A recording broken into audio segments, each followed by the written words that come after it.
Good afternoon. You're looking at a picture of the Artemis II crew. It was taken yesterday at Launch Pad 39B with the SLS rocket and Orion spacecraft.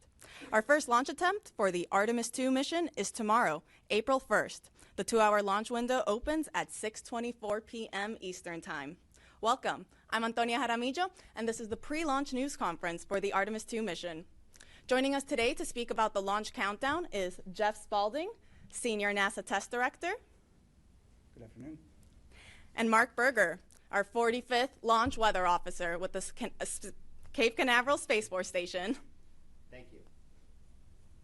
They're going to provide some brief opening remarks, and afterwards we're going to take some questions from media here in the room as well as online. For those joining us over the phone, you can press *1 to ask your question. So without further ado, we'll kick it off with you, Jeff. Thank you. All right, and good afternoon, everyone, and welcome, and thanks for joining us today. We are a little over 29 hours from our opening of the launch window tomorrow, and I am very excited myself, and just coming from the firing room just a little bit ago on my way over here, talked to a bunch of members of the team, and I'll say, normally when we're in the firing room working over there, folks got their heads down and they're working, and they doing all the business that we do of the space business, but I'll say there was a lot of smiles today, so felt really good about that. As the team is preparing, I think everybody's pretty excited and understands the significance of this launch. We did talk to the flight crew last night. We had a briefing with them. We had another one just a little bit before I went down to the firing room. We had another briefing with them. Last night was just to kind of go over the day of launch routine with them and kind of a refresher for ourselves and for them, and that went really well. They were in great spirits. And then we had another briefing today just to talk about how the launch countdown was going, and as we'll talk here in a little bit, it's been going really well. Let's see, since Charlie spoke to you yesterday, we've got quite a bit of work done. We started out yesterday, the first thing we do usually is fill up the sound suppression systems with water, and when we start working on getting the liquid oxygen, liquid hydrogen systems ready for our propellant loading that's coming up in the future. We did power up all of the vehicles. We powered up the Orion core stage as well as the ICPS yesterday. We did communication checks, RF checkouts on the systems, and then after that we got through all of that work. Then we went ahead and powered down the ICPS because there was no more work for them until later tonight when we power ICPS back up. But of course, core stage and Orion stay powered up through the remainder account. Today we got launch pad ground system configurations in work. We're doing closeouts in a number of areas. We're doing walk downs as we work through the pad to make sure everything is configured for launch. We're also in work on the late stow right now. We should be getting the Avatar and the bags that we're doing in the late stow going up. They were prepping them in the PTCR down in below the pad terminal changeout room, which is the area beneath the pad where we have some rooms, and getting those ready to go up, and they should be being installed as we speak. And then let's see, tonight we're going to be doing a whole lot of other work as we get ready to clear the pad. We do have some work associated with the Orion ground equipment and systems that we use to do the leak checks on the crew suits. And so we'll be working those later tonight to configure those and check them out and make sure they're ready for when we hook up to the crew on launch day. We'll be powering up some of the Orion guidance systems later tonight as well. We do intend to clear personnel from the pad at about 3 in the morning at that point. And then we'll get ready for our air to GN2 changeover at about 4 in the morning. We do that. We purge the vehicle with air routinely for the whole flow. Once we get to this point where we're getting ready to add hazardous propellants like hydrogen, for example, we change over to GN2 to have an inert environment for safety purposes on the vehicle and all of the volumes that are on there. Let's see, later, once we get through the air to GN2 changeover and all the other work is done, our launch director will have a final weather brief, and once we get out of that, she'll signal the team that we are ready to start our propellant loading, and that's scheduled to occur at about 7:34 tomorrow morning. That loading takes a little over 5.5 hours. We'll work through that. As mentioned yesterday by the launch director, we have inserted some time in front of that propellant loading time frame, so that if we are in fact done with all of the work and are ready to go and we can start a little bit early, like a few minutes, we will try to take that and take every bit of time that we can to get ready and prepared for the crew and be prepared for anything else that might happen. So we did that purposefully to give ourselves a little bit of room in that time frame based on the launch director's guidance. Let's see. During the propellant loading, the flight crew will wake up at about 9:45 tomorrow morning. They'll have breakfast and start working towards their preparations for launch day, and getting their suits on and doing all the other work that they have to get ready to head out to the pad. And then once we get to all stages replenish, which is a little after almost 1:15 in the afternoon tomorrow, we'll send a closeout crew to the pad. All stages replenish is when we're done tanking, essentially. We filled all the propellant onto the core stage and the upper stage ICPS. And at that point, we're only just replenishing the propellant that's boiling off at the same rate, so we keep it full. We do lose quite a bit of propellant during that time frame, and so we will continue to just work that throughout. After that, we'll send the flight crew to the pad. They're going to head out a little before 2 o'clock. And to get into the spacecraft, as I mentioned, the closeout crew is going to go out before them, so they'll have been working that time to prepare the capsule for the flight crew arrival. And then the flight crew will get out there, and then I'll work in the insertion portion, in which we're going to strap the flight crew members into the seats of Orion. And after that, we'll do the final closeouts in the crew module. We'll close the hatches. There's some pressurization checks we do and some other things at the end. And then we'll clear the white room and then get ready to get into terminal count. Our closeout crew clears the white room at about 5:30 tomorrow night. It's almost an hour before launch. That's our plan time. After that point, we'll finish the rest of the work and configurations that we can do remotely. And then, excuse me, we'll proceed into the launch team poll. And then after that, the launch director will perform her management poll. And then we'll get into terminal count for the last 10 minutes of launch countdown. So that's essentially the work ahead of us. And I would say that our team has been working amazingly hard through these weeks and months trying to get this vehicle ready to where it is. We've had some challenges. The team has done an outstanding job managing each and every one of those throughout all of this, through many different scenarios, through weather, through lots of different things that we've had to work through to try to get through all of this and get to where we are today. People are excited and ready to go on this first chapter on our way back to the moon since the 1970s. So we're very excited. So, Mark, over to you. Right. Thank you, Jeff.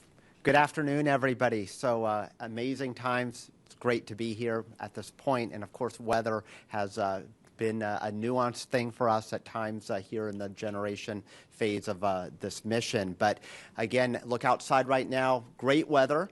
Hopefully we will keep all of that, although the breezes continue to be an issue for us, but a minor one for us in terms of weather. If we could pull up the satellite imagery here, you can see currently what we're looking at. Another beautiful day here in Florida. See a few cumulus clouds moving from the east side of the state towards the west. That is our onshore flow that we've had really the most for the last 2 weeks or so. And a few of those cumulus clouds could evolve later today into a few showers, much like what we saw yesterday evening. And again, that's going to be one of the watch items for weather as we go into tomorrow and tomorrow afternoon as well. Let's take a look at some of the overview slides here just to kind of give you a synopsis of what we're looking at here. So the breezy weather does continue. Again, Artemis is a very resilient vehicle, so despite the breezes, it looks like that concern is a minimal concern for our day of launch. Lightning risk with any sort of showers that we have is quite low, generally only on the order of 5 to 10%, and that would be generally during the late afternoon, and any of that activity pushes towards Orlando after that. So again, it leaves us in a better spot here for our launch opportunity. We take a little bit look at what else could potentially be of an impact. You may have heard about the sun has become a little bit more active. Here over the last day, we've had a solar flare erupt, but again, no or minimal impact for us out of that, as most of the energy is not earthward facing. So again, we continue to look good in that department as well. We look towards backup opportunities. So for whatever reason, if we can't utilize tomorrow, the weather, of course, is a changeable entity, and we do have a tendency to move towards somewhat less favorable through the rest of the week. It isn't a huge drop-off, but again, kind of a little bit more of a situation where we'll have to monitor those feisty cumulus clouds and potentially a few showers and breezes as well. So we go to the next slide, please. And again, I just wanted to bring this up real quickly with the sun. So this was an image here from this morning. Again, the area that's circled on the solar disk, that is the area that we were watching that produced the solar flare yesterday. Again, it's directed most of its energy away from the Earth, and in fact there's been no response in terms of the particular particles that we look at that could influence the launch vehicle. And so by this point, or within the next couple of hours, if we don't get a response at all from our satellite data, then that threat will have waned as well. We'll still have to watch that sunspot group, however, because it is rotating off towards the center of the solar disk. So again, this flare not a concern, but should there be additional ones, that will be something that we'll have to monitor a bit. But again, at the current time, I see no issues in terms of our launch capability for that. Next slide, please.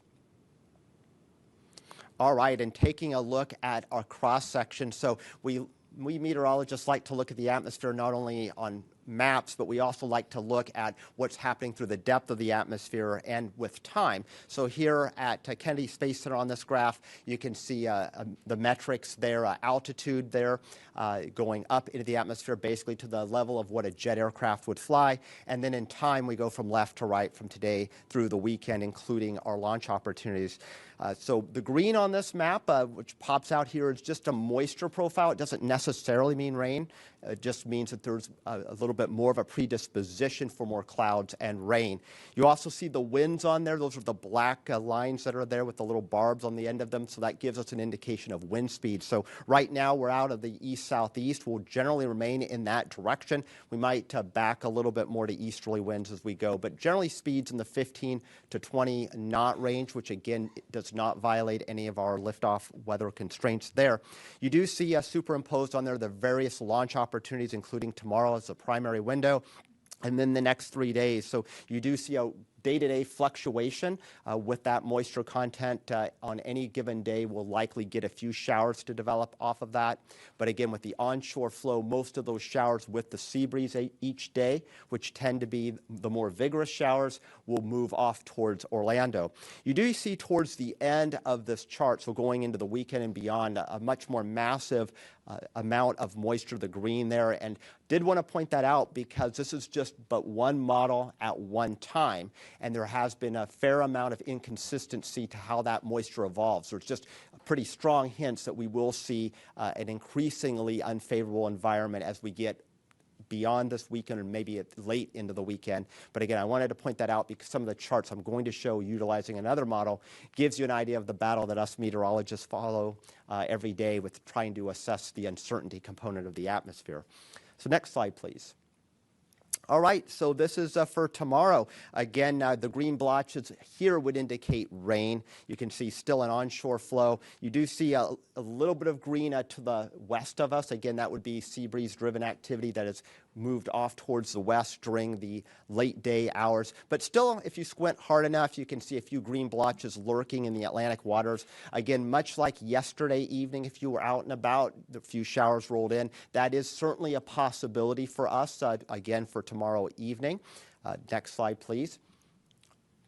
We are now in range, though, of some of our more high-resolution model guidance. So this indicates two different models that we look at here for the opening of our launch window for tomorrow evening. You can see some of them showing a few blotches of showers offshore, particularly the model that's on the left there. The right is mostly clear for us and has more of the showers, again, to the west of us. And again, in this pattern with an onshore flow, any showers that we have will move from east to west there. So again, it looks pretty good. Even if we have showers around, we have a 2-hour launch window, we should be able to shoot the gap between those showers, and none of these look particularly vigorous. Again, as I mentioned, the risk for lightning, which would expand our standoff distances as far as us launching a vehicle, looks pretty minimal for that threat for tomorrow.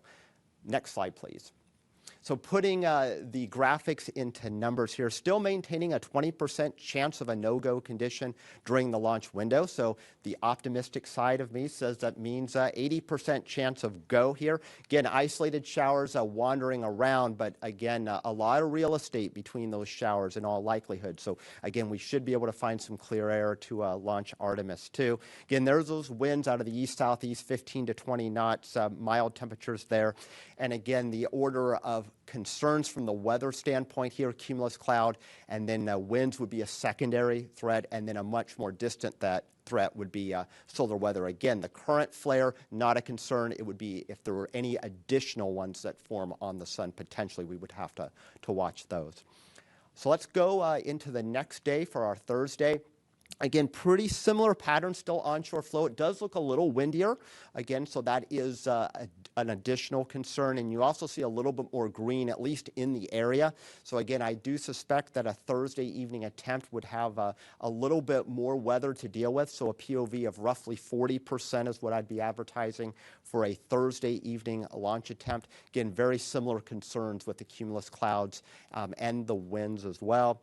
And then the next day, going into our Friday to close out the work week here, again, you see very similar pattern. Winds still in that roughly 15 to 20 knot range, and easterly or southeasterly, and still some green blotches out over the ocean. So again, that's a hint that there'll still be enough moisture to generate some showers. But there does again look to be more breaks in that weather for Friday. So POV would go back down to 25%. So roughly in the same ballpark as tomorrow for Friday. Tomorrow still looks to be probably the most optimum day of the lot. And then finally, going into the weekend for Saturday, again, this is what I pointed out on that cross-section in my earlier slides, is that moisture fetch that was shown later in the weekend on that model, you can see it's a lot closer to home as we go into Saturday. It's actually spilling some of that moisture in towards us. Again, this is probably the most aggressive model at that. So again, just part of that uncertainty component that we deal with when we have limited forward visibility going out a number of days. So all things considered, a Saturday evening launch attempt would definitely have to throttle the POV back up again to right now about 30% or close to 1 in 3 chance of a weather violation on that date. So tomorrow looks to be the best. Other days hit and miss, but still pretty good. There's nothing here that is screaming a no-go for the entirety of the window for any one of these attempts. Thank you, Mark. We like to hear that. All right, we will now open up the floor to questions here in the room and also online. Just as a reminder to those joining us over the phone, you can press *1 to submit a question. All right, we will start with Bill Harwood. Hey, Bill Harwood, CBS News. Jeff, good to see you back here again from your shuttle days. It's been a while. I think for Artemis 1, there was something like 42, 41 COLAs, collision avoidance cutouts. What's the story for Artemis II? There's a lot more stuff up in low Earth orbit than there used to be. Thanks. Yeah, there's quite a few more that we manage now, and part of that is how we're actually laying out the COLAs. We had combined a number of COLAs during Artemis 1 where there were small gaps in between them, and now we're showing all of the COLAs to give us more flexibility, if you will. Because when you have, when you combine those, it takes out larger chunks of time when you could have launched in one of those points between there. So if you had, say, 3 COLAs with a small period of time with it and you combine them all, it takes out a larger chunk than leaving those gaps. And we're pretty good now during our trainings at being able to pick up the clock quickly and on the fly and hit those very narrow gaps that are in between all of these COLAs that we're dealing with now. So I think that it's definitely in our best interest to keep it where it is. Right now we're at about 156, and they assess that on a daily basis, so it could change it by a couple. All right, we will go to Marcia Dunn. Marcia Dunn, Associated Press. How much wiggle room do you have to either halt the countdown or deal with a solar flare that is a big one and comes out at you like during the once tanking begins? I just didn't know how much heads up time you need, and just sort of talk about that, please. So we have launch commit criteria that are outlined for the solar weather, and those go down to T-minus 6 minutes. And so we would be evaluating those throughout. Mark and their team would be looking at those, and if there were an LCC violation, would call it back through the launch weather officer to the launch director. Mark, I don't know if there's anything you wanted to add there, but yeah, I'll add a little bit. That's exactly right. And just to give you kind of a background, currently our satellite data from this most recent event that erupted yesterday, as far as the actual particles or protons that would potentially impact a launch for the vehicle, we're running about 2 orders of magnitude below our constraint, and that's just barely above background levels. So again, we have a lot of time to see the response, and in fact, these particular particles, the protons, they are laggards. So if there's an eruption, we'll get the X-rays first. Those will be detected by satellite, and then the protons follow, and those are the ones that are a little bit more nuanced in terms of the actual ability to launch. You know, those are where the constraints are based. So we do have lead time for that. Thank you both. We'll go to Jackie, right there in the last row. Hi, thanks for doing this. A question for Jeff. We've been learning over the past few days that because of this larger hydrogen tank, there's more flexibility with recycling. But we also were told that if you have to hold or abort for weather or a technical issue after T-5 minutes, that you can't do a same-day recycle. I was wondering, can you walk us through that? Why is that T-5 minute mark significant? And we'd just love to hear more about what is and isn't possible during terminal count. So the main driver in a recycle is the amount of time that you have, because a recycle does take a fair amount of time. For us, it's about 75 minutes. If we've gone all the way through from 6 down to about a minute and a half, or even down to 33 seconds, and we've been in that time frame, it can take us as much as 75 minutes. It takes less than that the closer we are to 6 minutes, because that's when we stop actually topping off the tanks at that point, and we shut everything off and it's boiling off. And so, but the 5-minute constraint, it's not really a constraint there for us as to whether we can or cannot. We can do a recycle as long as there's enough time in the launch window to perform it. We can do a recycle all the way down. The only constraint we have is if we get inside of T-33 seconds and we have a cutoff, then we're going to have to scrub for the day, because we can't recycle from after 33 seconds. All right, we'll go up front right here. Yes, Bert Dicht from Ad Astra Magazine, National Space Society. We often hear that about 400,000 people were involved with the Apollo program, and certainly tens of thousands have been involved with Artemis. As we get ready to the launch, I just want to recognize the workforce and see what's their mood as I know they're focused in their jobs, but how are they all feeling? Well, the people that I get the pleasure to work with and talk with are extremely excited. We have a large mix of young and more seasoned people like myself, and as such, everybody understands the significance of this mission, and especially the flight crew. But the team that I get to work with, they come in every day, and people are concerned sometimes that we are working so hard towards these milestones and things. But there really isn't. People love coming to work. They love doing this job. And that's why they're here. And they work through it every single day to get us to this point. I think everybody understands what our mission is, and that's to get back to the moon. And we're going to establish a presence there in the very near future. And the fact that we've changed direction and been able to get some additional launches, that really changed the calculus for a lot of people as to what we were doing and how we were going to get there and the things that we're going to do. So I think there's a lot of excitement and fervor within all of the groups that are out there, but especially here at Kennedy, the folks that I see are very, very excited to get on with this mission and get started with the next one. And we got boosters coming in a month, so we're going to be looking for that. Thanks, Jeff. We are excited. All right, we're going to take some questions over the phone. We have Ken Chang with the New York Times. Thank you. This is from Mark. I was just wondering, when you say there's a 20% probability of violation, is that 20% for the entire 2-hour window, or is it 20% that there will be a red during the window? And if it's the latter, can you say what the chances are that there would be a launch opportunity? Thank you. Yeah, good question. So again, the 20% just refers to the probability of having a violation during the launch window. That violation could last 5 minutes, it could last 30 minutes, it could last an hour.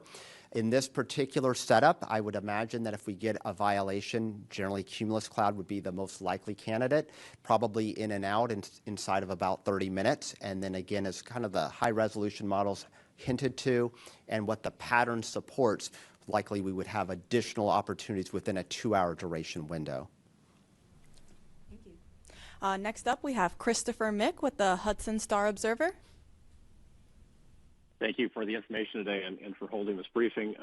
I just wanted to ask a follow-up kind of on the weather hold question. I know you can't completely control that with where you are in the count, but I think you mentioned, Mark, in the 2-hour window, there's some bands of green that could potentially be coming through. Is an optimal situation? Could you kind of walk us through? Is that like holding at 10 minutes and then you're waiting for that band to move through and proceeding on from the 10-minute mark? Is it at 20 minutes? Is there kind of a what are the opportunities for kind of being the best to hold at? As far as the holds go, we have very prescribed holds as to where we can hold. Generally, if we have a weather constraint, we're going to hold it T-minus 10 minutes. We won't pick up the clock from there generally if we have a weather constraint. If we are counting between 10 and 6 minutes, we can hold at 6.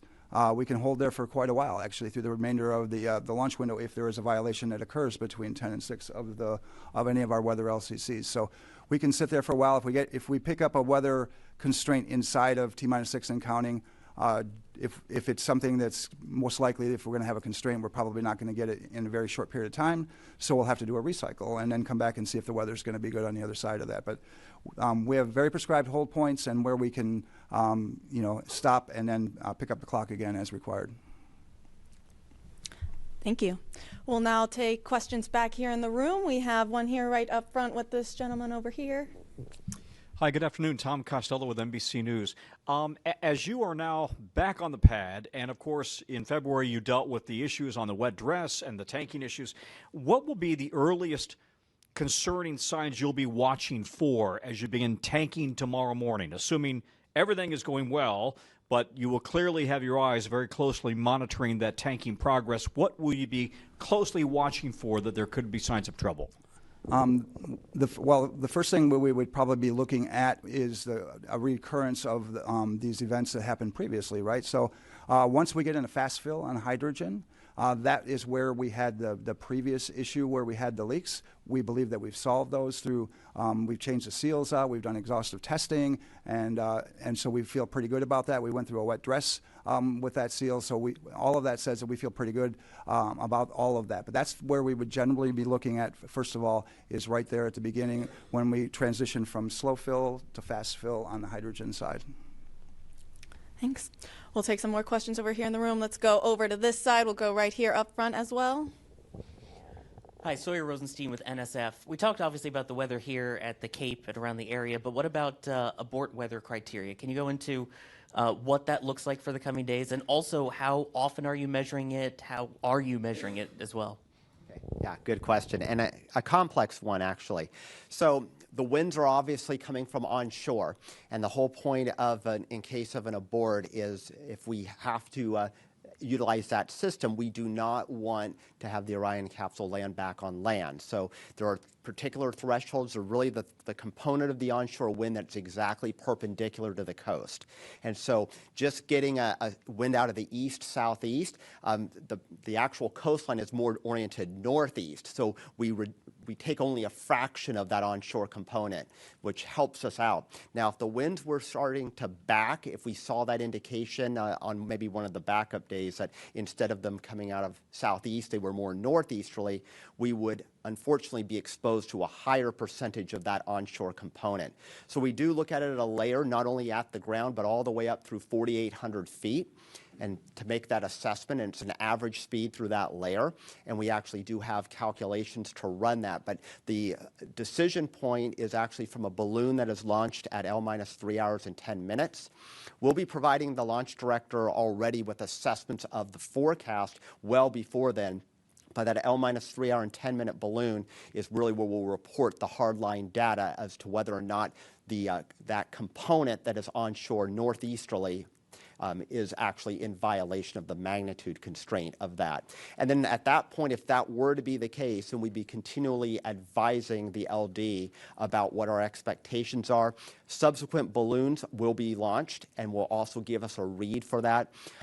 In addition to balloons, we also have the 915 megahertz sounders that we have, which also give us real-time assessments of what the wind direction and magnitude is. So we have a number of ways to address this. So even if we were to proceed deeper into the countdown, weather, of course, changes. And so the forecast component plus the actual hardcore balloon data and the sounding data gives us that ability to make a forecast and provide numbers. So it's possible at one point in the countdown we could be technically unacceptable for that low-level wind abort constraint, but then evolve to be acceptable or vice versa.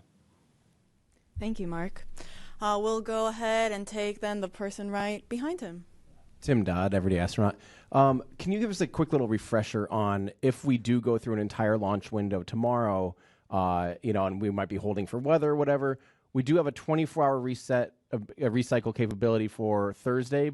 Is that correct? And/or if that's not correct, what does the return around look like? And if we do burn up a 24-hour recycle, what then are we at 48 hours for the next attempt? Can you just run me through the full reset situation? Sure. And we generally would refer that as more of a scrub than a recycle, because our recycle is that time that we have a second attempt. But for our scrub plan, we have opportunities. Right now we're set up for 48 and 24-hour capabilities throughout.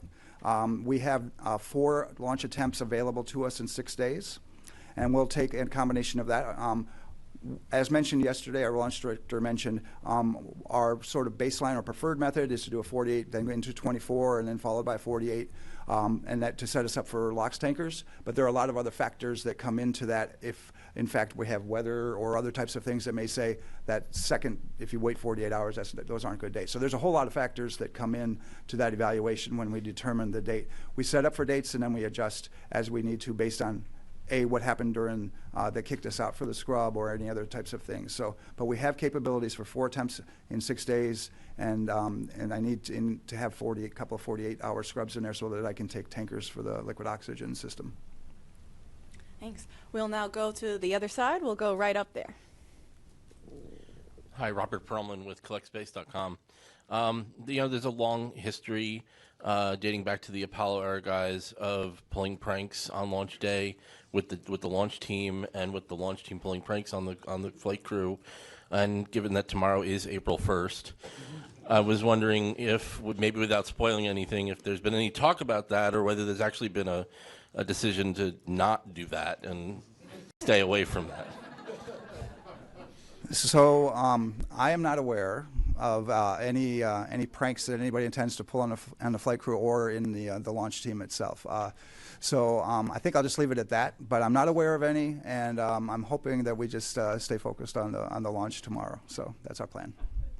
Good plan. All right, we'll go to Ken Kramer over here. Oh, or to that gentleman instead. We'll get you next. Hi, Jeff Faust of Space News. For Mark, if there is another CME, solar event of some kind, how much time do you need between when it's detected to provide sort of the all clear or say that it is in fact in violation of conditions? I'll tell you that it really, solar forecasting makes terrestrial forecasting look easy. So, of course, the sun is, an entity that has almost a mind of its own. But the first initial indication is a surge in X-rays that arrive roughly 8 minutes after the event. But the protons, which are one of the constraints for launch, those lag some time. It could be in the order of a number of minutes to hours.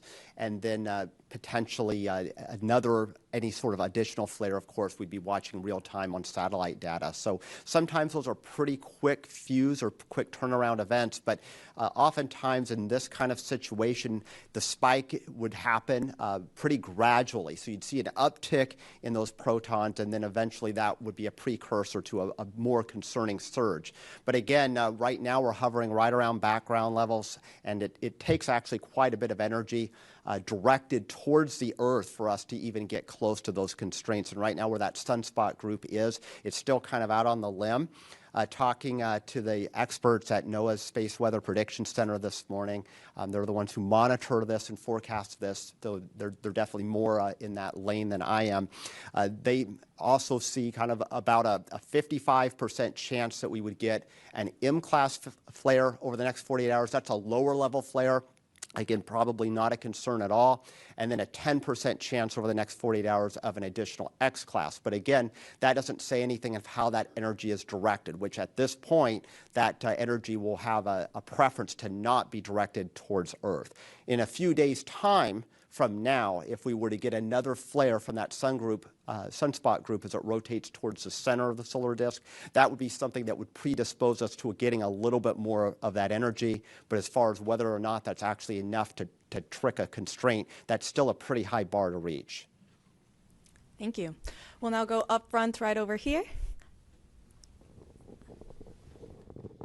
Hi, thank you for doing this. Ken Kramer, Space Up Close for Jeff. Tell me, I'm very interested to know about the LOX and the hydrogen testing that you're doing. You mentioned you're doing a little bit, I think. Can you go into some detail? What are you doing to ensure the best possible outcome so that we don't have any leaks, especially of hydrogen? Well, that was essentially the purpose of, excuse me, our WDR2 as we went through that. And then likewise, we had done it, yeah, out of the pad. When we're back, we do a number of different leak tests and pressurization tests and decay checks and those types of things throughout the system. We do more of those when we get to the pad. After we hook up the systems at the pad, we test the system from end to end for the same types of things. As far as on the liquid oxygen or system and on a liquid hydrogen system, both, we do what we call dew points, meaning we purge those to the point where we want to make sure that we have no moisture in the lines or at an extremely low level so that you don't have potential icing in the system. So we do all of these different things to make sure that the system is going to behave in the way we expect it to on launch day, and we've accomplished all of that to date, so we should be good. Thank you.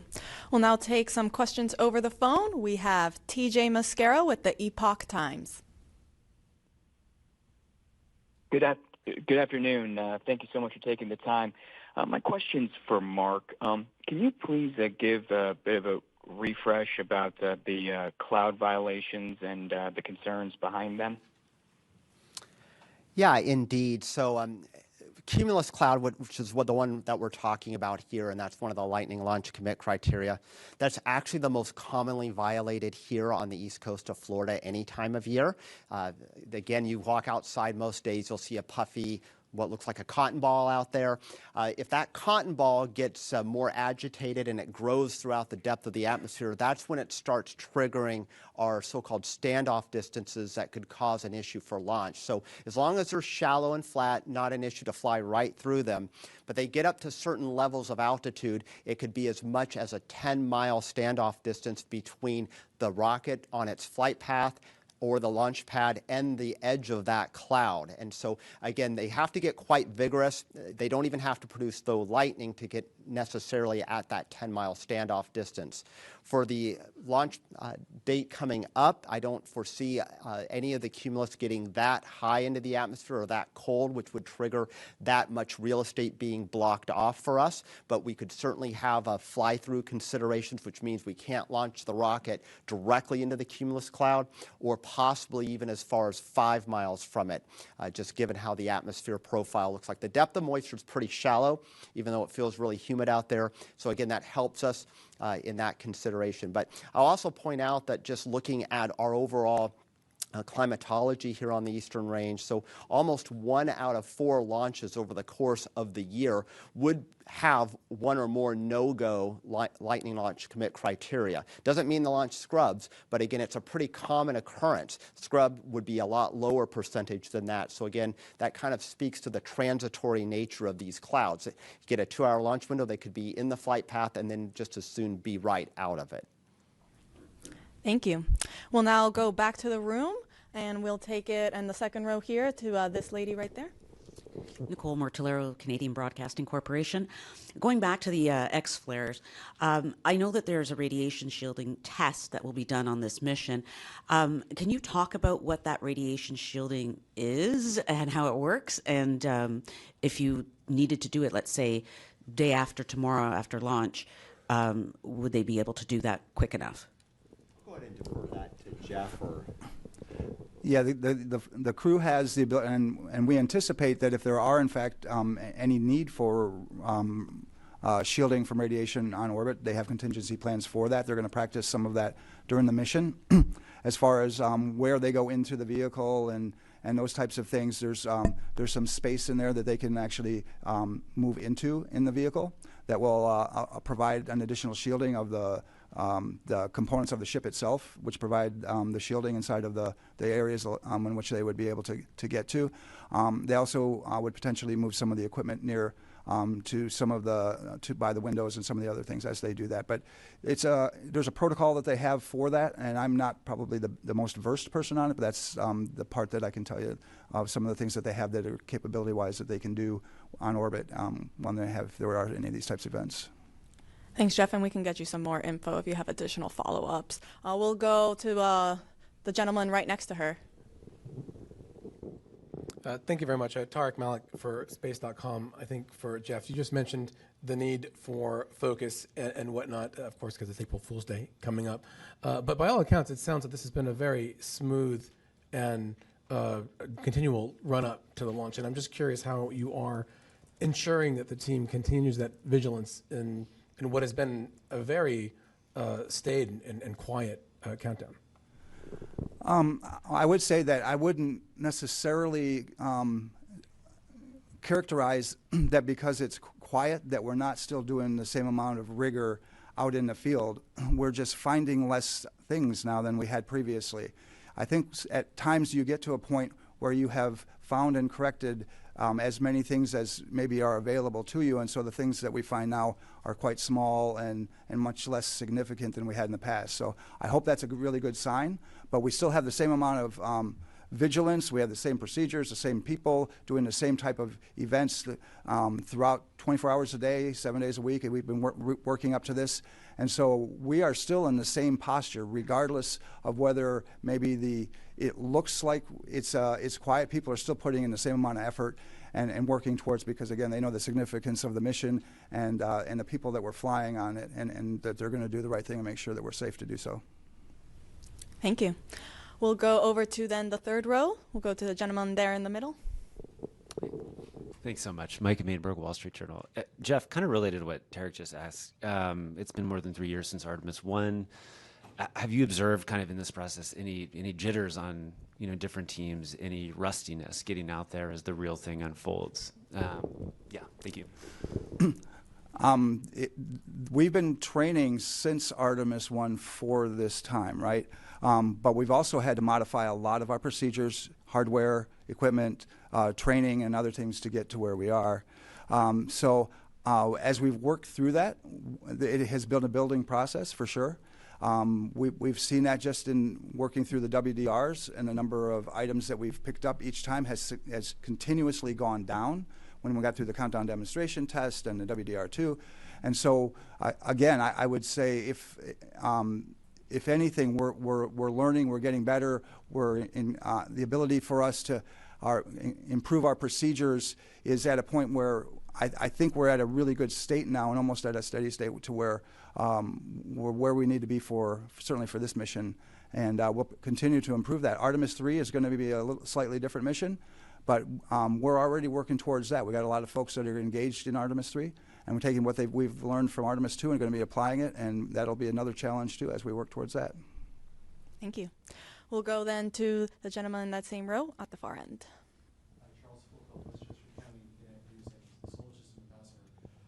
I remember the Apollo 12 launch very well and what happened.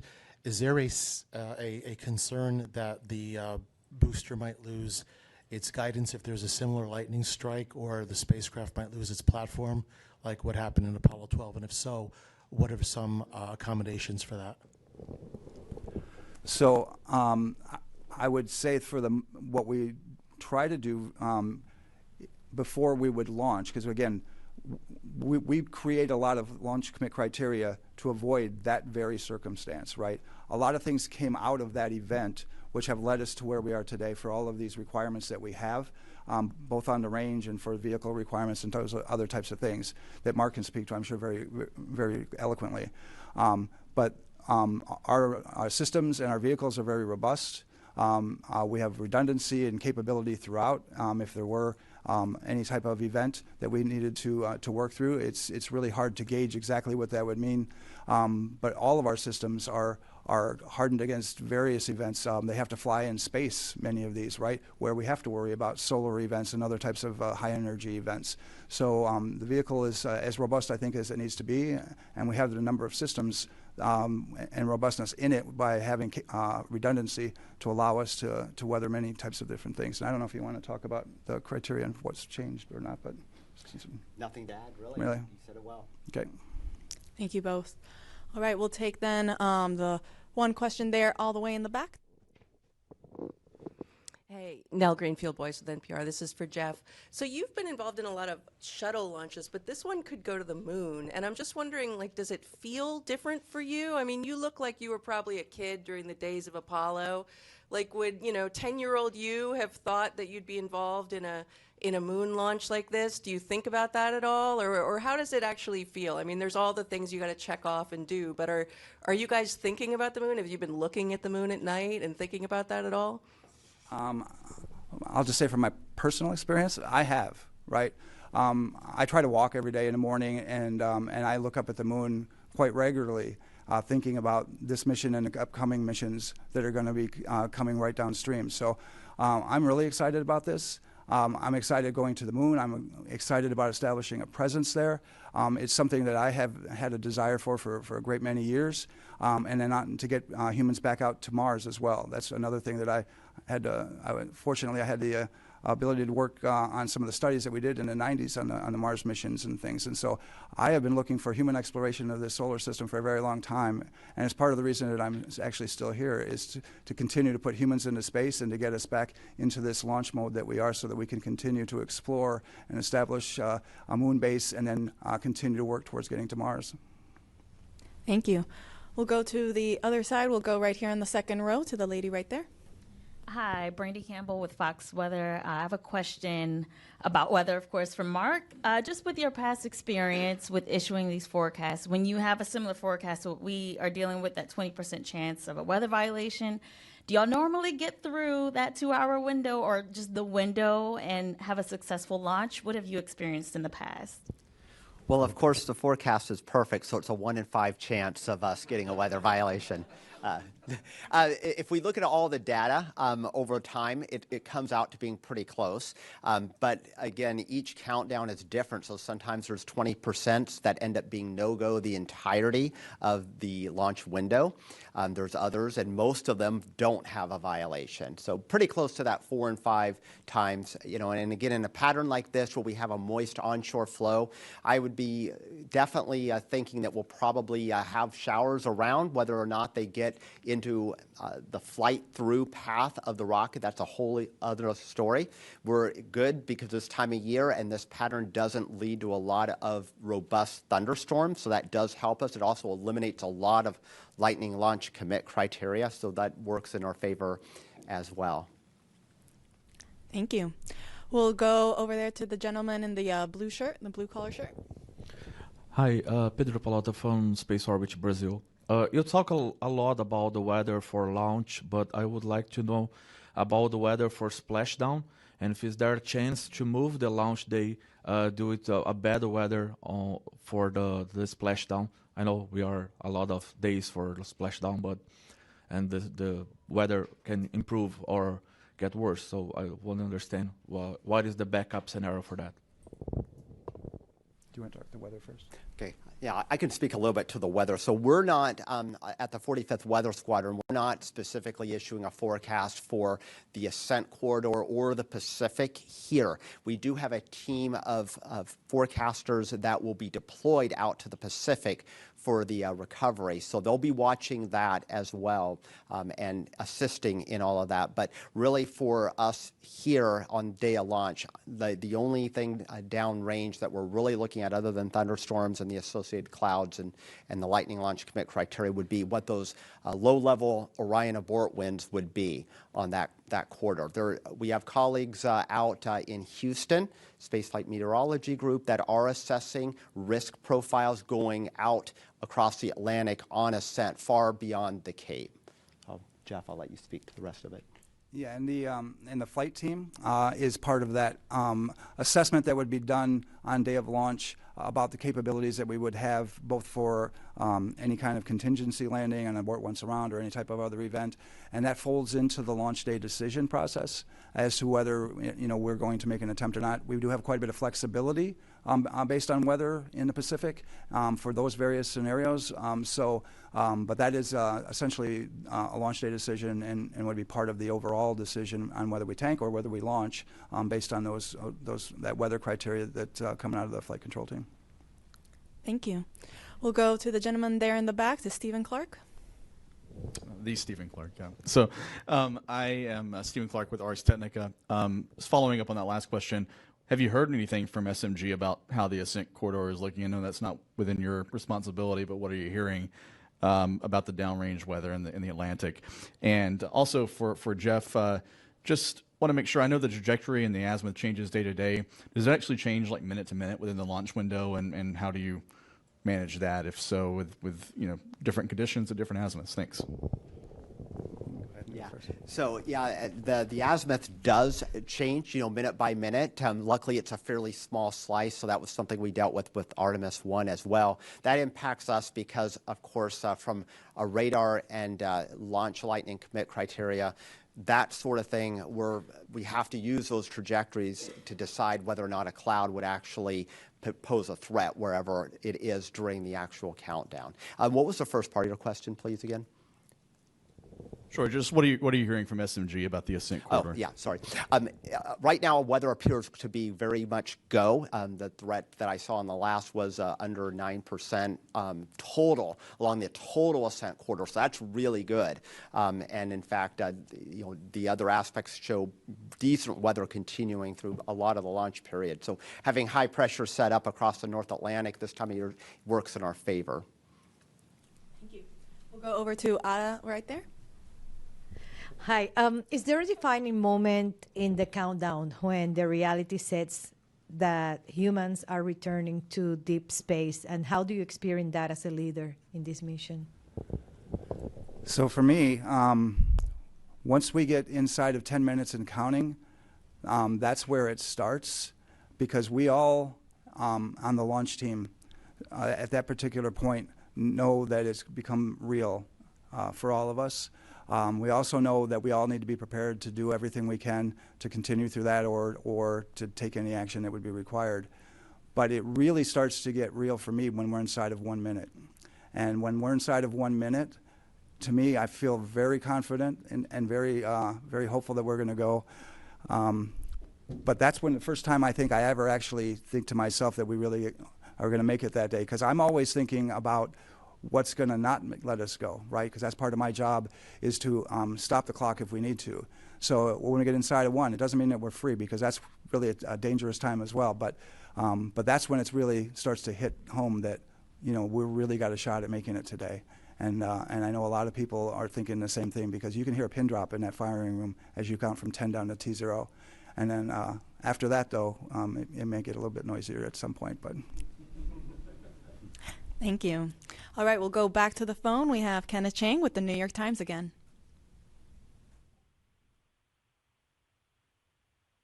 And Ken had hung up at this time. All right. We will then take one more question here in the room. I don't believe we've taken your question yet, sir. Semenick with the Globe and Mail. I wonder if you could just say something about the closeout of the capsule, where backup crew members are going to be in the capsule. I think that's this evening, but could you clarify that part of the operation? We have 2 time frames when we'll have the backup crew members, and we'll have 1 at each of the intervals. When we're doing the final closeouts of the capsule before tanking, we'll have one of our astronaut support personnel in there working final configurations for the crew, switch list, and a few other things at that point. And then on our actual closeout crew team, it's a 5-person team, we do have another backup crew member. Andre's on that one, and Jenny's on the first one. But he'll be on that team, and he is responsible. He's one of the 2 people.